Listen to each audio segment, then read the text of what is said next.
Ces murs racontent des histoires de batailles oubliées, de canons braqués vers l'horizon et de soldats veillant sur la plus belle baie des Caraïbes. Chaque pierre de cette forteresse, reconstruite à plusieurs reprises, est imprégnée de mémoire coloniale, de stratégies militaires et de rêves impériaux réduits en poussière par le temps. Aujourd'hui silencieux et majestueux, il fut autrefois sentinelle de pierre et symbole de pouvoir, âprement disputé entre deux empires, la France et l'Angleterre. Bienvenue au fort Napoléon, où l'histoire ne dort jamais, et où le passé souffle encore entre les palmiers et les bastions.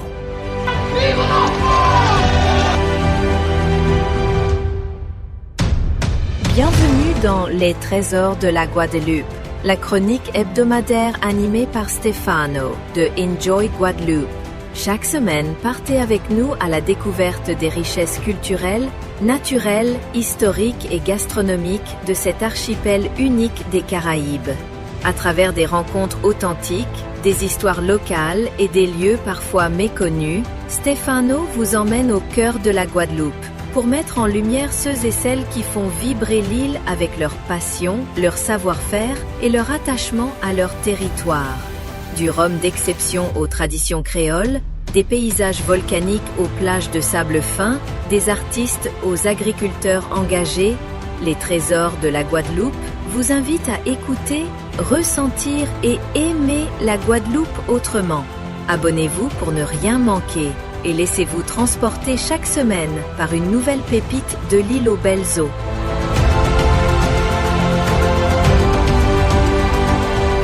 Douzième épisode, Fort Napoléon, gardien des mémoires des saintes.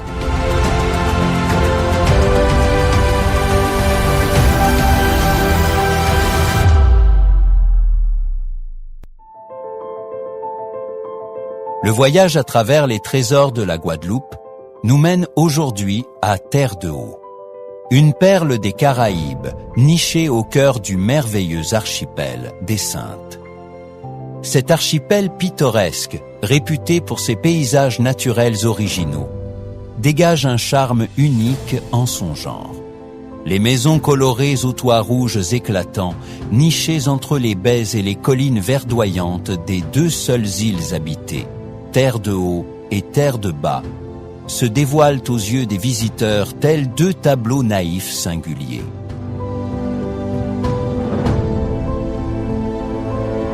À l'origine habitées par les tribus amérindiennes Arawak, les îles furent découvertes par Christophe Colomb le 4 novembre 1493, qu'il baptisa Los Santos en référence à la fête de la Toussaint.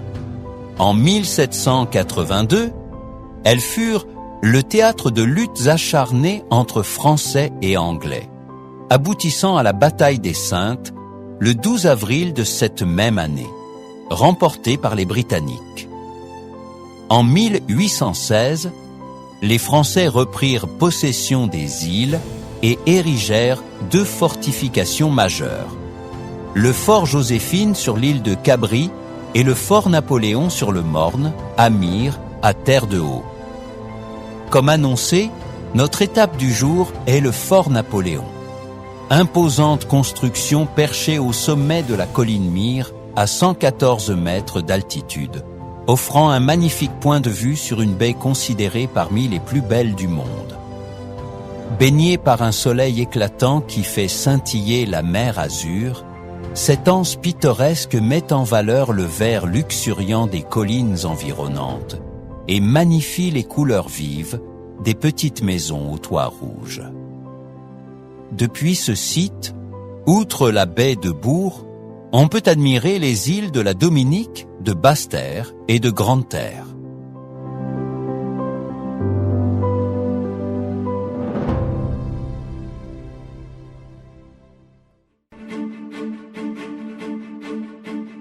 Le fort Napoléon fut construit en deux phases, de 1845 à 1849, puis de 1857 à 1867, sous Napoléon III, après que les Anglais l'aient détruit en 1809, ainsi que le petit fort Joséphine, dont les ruines subsistent encore sur la petite île inhabitée de Cabrit.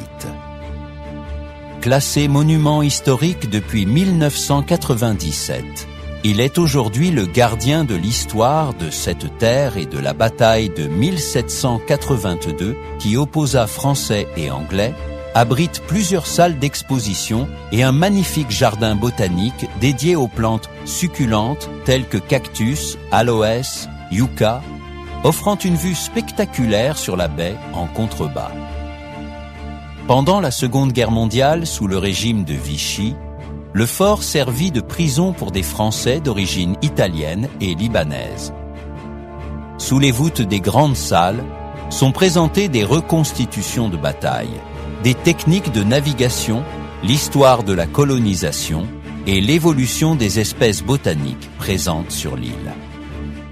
Parmi les objets typiques, on trouve le chapeau Salako, importé du Vietnam par les soldats français, qui le portaient avec leur uniforme.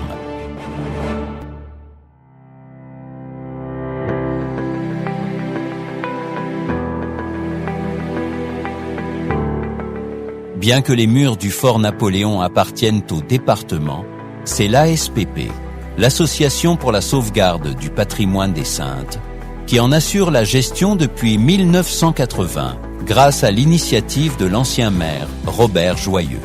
Cette collaboration fructueuse entre la commune, le département et l'association a permis de valoriser l'histoire de l'archipel à travers des expositions accessibles, des visites guidées et de nombreuses activités culturelles.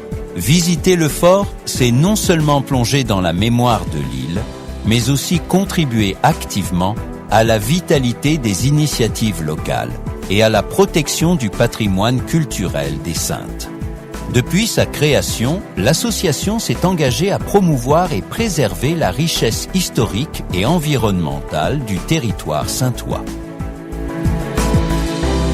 Le fort, aujourd'hui plus que jamais, est un lieu en pleine transformation, conçu pour offrir une expérience toujours plus complète du patrimoine naturel, historique et immatériel de l'île. Dès les premières années de gestion, en 1980, des jardins évocateurs furent créés grâce à une collaboration avec Baccarat et les Jardins de Monaco. Ces espaces verts inspirèrent, en 1984, la création du concours floral Route des Fleurs, qui valorise encore aujourd'hui l'île. Un musée d'art moderne fut également aménagé dans la caserne, enrichissant davantage les collections culturelles locales. Les recherches archivistiques ont permis la publication d'ouvrages importants tels que Mémoire d'hier et d'aujourd'hui, La romantique Caroline, relatant l'histoire d'amour entre Caroline et le chevalier de Fréminville, et Petites histoires des Saintes, édité par l'ASPP. L'association organise aussi des commémorations solennelles, comme le bicentenaire de la célèbre bataille des Saintes, qui impliqua une soixantaine de navires sous les ordres des amiraux de Grasse et Rodney. Ne manque pas non plus des événements liés à la vie quotidienne de l'île, tels les fêtes de la pêche, créées pour honorer les techniques traditionnelles de pêche encore pratiquées aujourd'hui.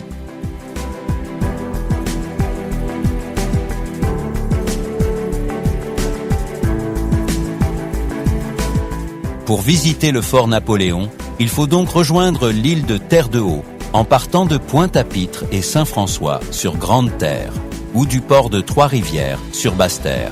Le prix du billet est de 7 € pour les adultes, 3 € pour les enfants de 6 à 10 ans, et 4 € pour les étudiants de 11 à 18 ans. Il comprend l'accès au jardin, au musée et aux visites guidées. La visite peut également être réservée en ligne sur le site www.lefortnapoléon.com.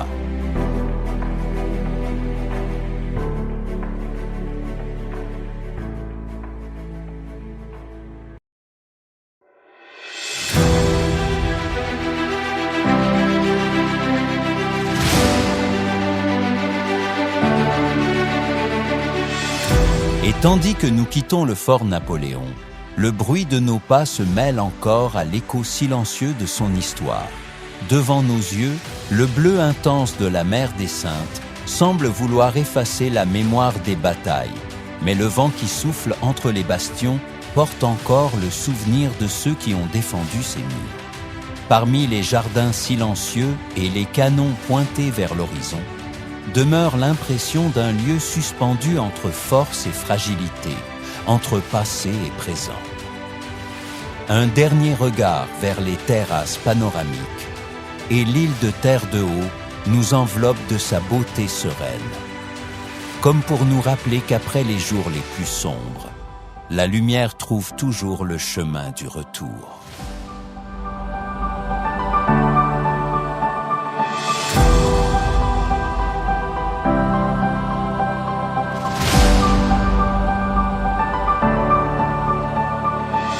Merci d'avoir écouté les trésors de la Guadeloupe.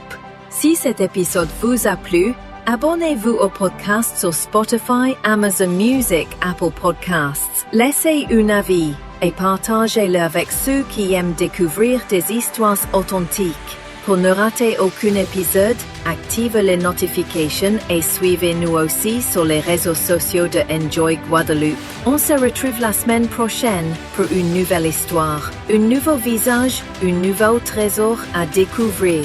À très bientôt depuis cette splendide île des Caraïbes.